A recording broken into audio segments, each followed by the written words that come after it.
तो रुको जरा सबर।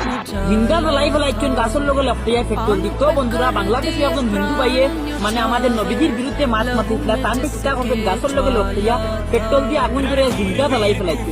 তো আমরা সবাই জানি আমাদের নবীজির জবানাত যখন নবীজির বিরুদ্ধে কেউ মাতিত তখন উমর রাদিয়াল্লাহু তাআলা আনহু তান ডাইরেক্ট গর্দান হাঁটি নিত। তো বাংলাদেশে একজন হিন্দু ভাই একজন আমাদের নবীজির বিরুদ্ধে মাতিছেন, তান্ডে জিন্দা গাছের লগে লপটিয়া পেট্রোল দিয়ে জ্বালাই লাইছেন।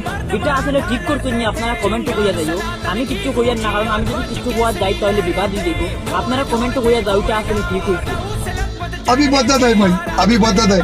अभी तूने गाड़ी में उंगली किया ना, अभी बताता है। করে পোস্ট করার অভিযোগে হাইলাকান্দিতে এক যুবককে গ্রেফতার করেছে পুলিশ। ধৃত যুবকের নাম এজাজুর রহমান লস্কর, ত্রিপুরা জেলার গামাইয়া গ্রামের বাসিন্দা বলে জানা গেছে। উল্লেখ্য, বাংলাদেশের দীপুচন্দ্র দাস নামের এক হিন্দু যুবককে প্রকাশ্যে রাস্তায় একদল লোক নির্মমভাবে মারধর করে গাছের ঝুলিয়ে আগুন লাগিয়ে দেওয়ার অভিযোগ সামনে আসার পর সমগ্র ভারতের পাশাপাশি বরাক উপত্যকাতেও বাংলাদেশ বিরোধী আন্দোলন শুরু হয়। ঠিক এই উত্তপ্ত পরিস্থিতির মধ্যেই ইজাজুর রহমান লস্করের সামাজিক মাধ্যমে করা একটি পোস্ট ঘিরে বরাক উপত্যকায় চাঞ্চল্যের সৃষ্টি হয়।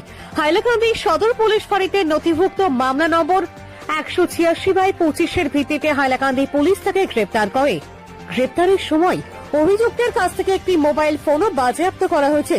পুলিশ সূত্রে জানা গেছে, ধৃত যুবককে জিজ্ঞাসাবাদ করার পর বর্তমানে তাকে আদালতে প্রেরণ করা হয়েছে। ঘটনার তদন্ত চলছে এবং পুলিশ বিষয়টি গুরুত্ব সহকারে খতিয়ে দেখছে। বিস্তারিত দেখুন আমাদের প্রতিবেদনে।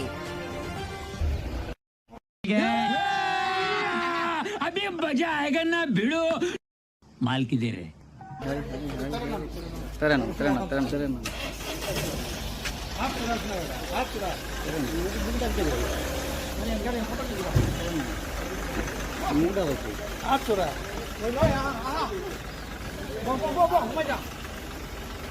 ঠান্ডা